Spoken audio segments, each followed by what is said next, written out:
honestly the only good thing to come out of 2020. How is your quarantine going? Because 2 people I know from high school are pregnant on purpose, and last week I dyed my hair purple. Now they're interesting facts separately, but put together really do be hitting different.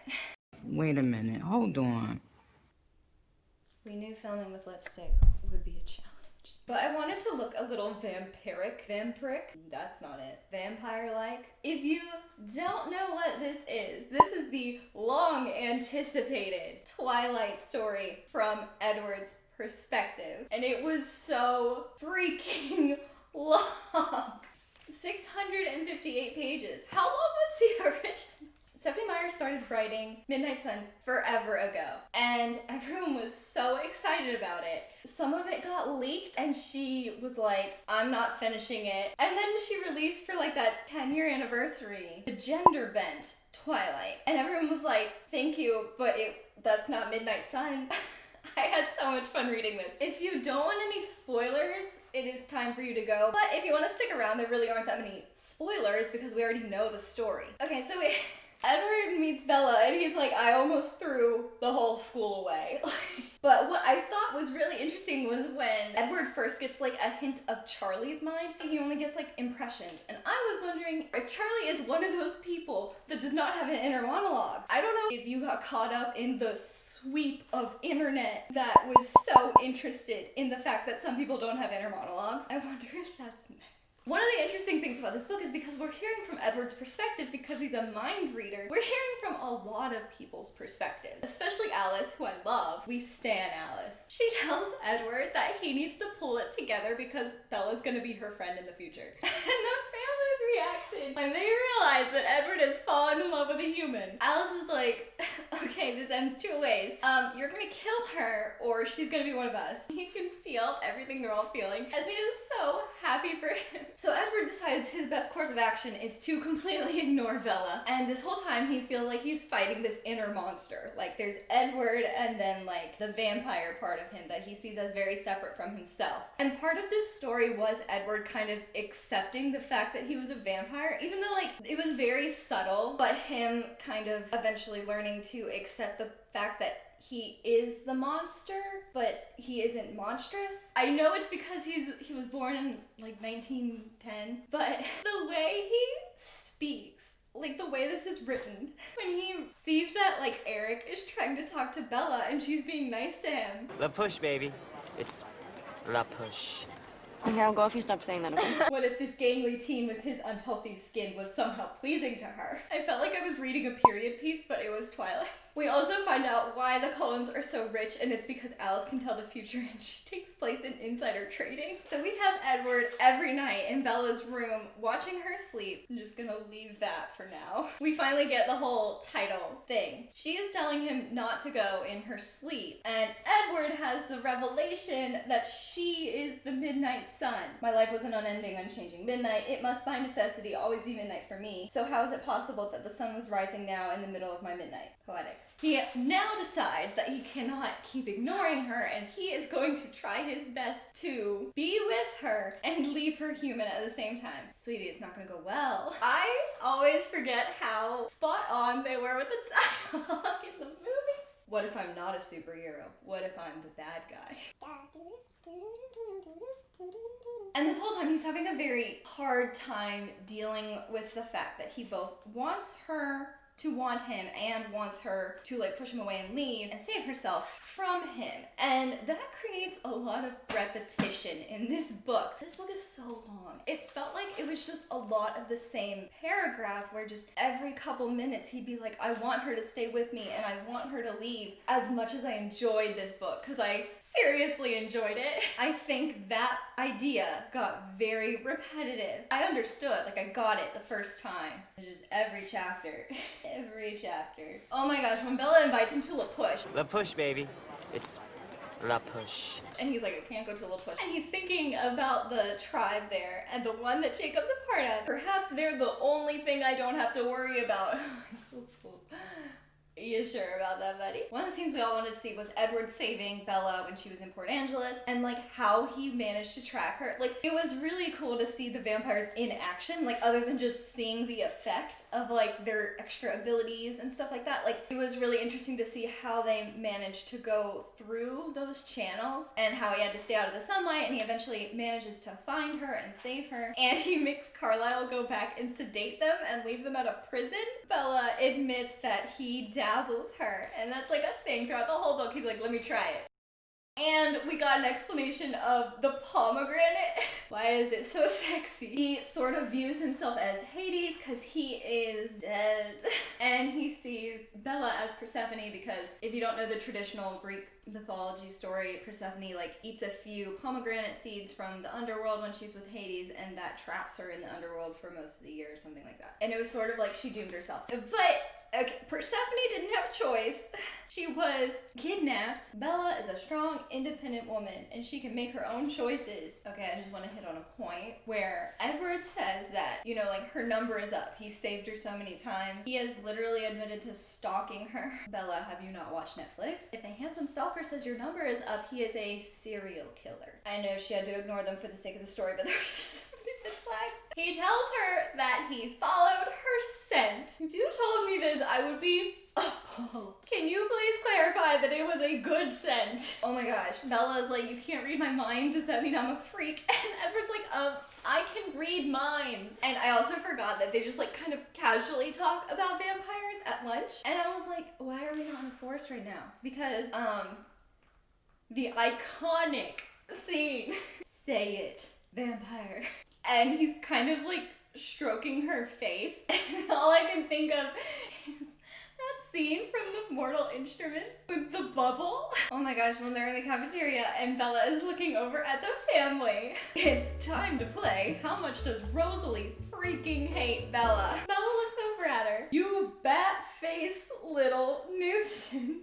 Okay, Alice saw New Moon far in advance. She's like, you know what's gonna happen to Bella if you leave Edward is she is going to waste away and be so sad. She saw that scene from New Moon where the camera just circles and it just lists the months. Now Edward is thinking about how he protects Bella, and he's like, nobody's gonna know that Bella knows about vampires, so it's not a problem unless I do something stupid, like go to Italy. Interesting. Thanks. You're like really pretty. Thank you. So you agree? What? You think you're really pretty? He did it anyways. Girl, don't do it. It's not worth it. I'm not gonna do it, girl. I was just thinking about it. I'm not gonna do it. I did it. We get a lot of the backstory of Edward and Carlisle, and it was so precious when Edward came home from his walk and Carlisle had a Christmas tree. We get the field scene. Love the field scene. Edward turns into Sparkle City and Bella thinks it's beautiful. He's so shocked that she thinks it's beautiful. I don't understand why he thinks it's so shocked. He knows he is genetically engineered to be super attractive to his prey, and that would include in the daytime. Oh, but then he tried to kiss her and he almost killed her. The urge to drink her blood was too strong. He had to bolt himself away, and he was like, I was overconfident because he thought he had quashed the monster part of him and was gonna be fine. And this was like kind of his first moment of like trying to accept the fact that being a vampire is part of who he is, and it's not like a separate thing for him. Bella's fine with it. I'll give her this. She is quite brave. Like, maybe a little stupid, but very brave. And then we have that moment, as if you could outrun me. Love that. Like, that is the thing about paranormal romance that will help you figure out if that type of romance is for you. If you can handle the fact that he wants to drink her blood and still find this romantic, welcome to the club. Edward tells Bella a little bit about Alice's backstory, and he said, like, if she didn't have a vision of Carlisle and Jasper and like what her future life would be like, she didn't have anybody else. She probably would have been a savage. She's a savage. Yeah. Tiny, vampire, dangerous. Yeah. Throw it back. Oh my gosh, when Bella told her dad goodnight because she wanted to go hang out with Edward, he like thought she was going to sneak out of the house. And he like undo the cables in her car or something like that. I thought that was so funny. I was like, Charlie, honey, you are in over your head. Oh, Alice coming in with the facts. When Edward is like, I am not going to turn Bella into a vampire. I am not that selfish. I would never ask her to do that. Because at first Alice is like, when has Bella ever said no to like what you've wanted? And then she asks, well, what about Bella? Like, you've never said no to Bella. Because if Bella asks to be turned into a vampire, like, he's gonna have to tell her no. And that was really interesting. Rosalie is a little bit more intense about this, but she's like, what happens when she begs for you to turn her into a vampire? Like, what is your response gonna be to that? For Rosalie, this is a big deal because she doesn't want to be a vampire. Like, she loves Emmett and she loves her family, but at the same time, like, it's pretty clear she would have rather been left for dead. When Bella's like, you were not scary, like, hate to break it to you. And it's so cute because he kind of like pretends to hunt and like pounces at her. I'm like, this is so cute. It's so funny when Edward leaves for a second because Jacob and Jacob's dad have shown up to talk to Bella about the fact that she's dating a vampire, and Jacob walks in and he thinks something's gone rancid in here, and Edward is like, I can smell nothing. It's because you're the problem. And Bella pretty much tells Billy to back off. Bella is trying to tell Charlie that she is going on a date with one of the Cullens and he doesn't know which one is which. And Edward is seeing into Charlie's mind and sees a flash of Emmett. He was like, what was that about? I was like, boy, you should know what that was about. But Emmett really likes her. It's so cute to hear him and Edward's mental conversation while Bella is going to play baseball with the fam. And I thought it was really interesting that Jasper used his powers during this time. And like, that's something I didn't catch on to before, and I guess Bella didn't in Twilight. And Edward is like, why is Jasper not like at the forefront talking to James and Victoria? He looks back and like realizes that he suddenly has lost interest in trying to find Jasper. It's because Jasper is like so heavily projecting a don't look at me, I'm boring vibe, so that vampires don't look at Bella or Alice or Esme. It reminded me a lot because I just read that novella, The Short Second Life of Bree Tanner, and how there was a character in there who could like project disgust and people wouldn't want to look at him or be around him. It kind of seems like Jasper has a much better version of that power. So James gets a whiff of Bella and everything goes downhill. They need Rosalie's help. And Carlisle asks, will you do your part for our family? And she's like, for Bella? And Carlisle's like, as I said, for our family.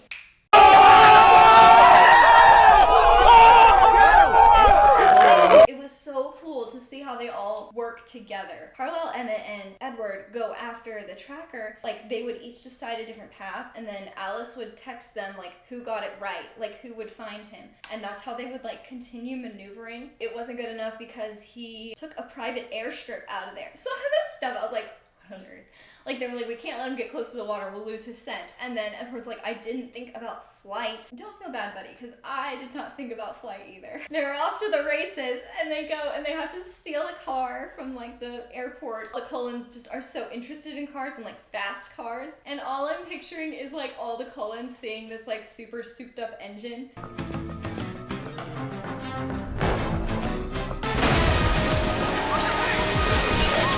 I kind of wish they would remake the Twilight movie from Edward's perspective, because can you imagine the part when they're headed towards the ballet studio and Edward's like, Alice, give me every possibility, so he can see like which routes he should take and stuff, and it's just like the Matrix.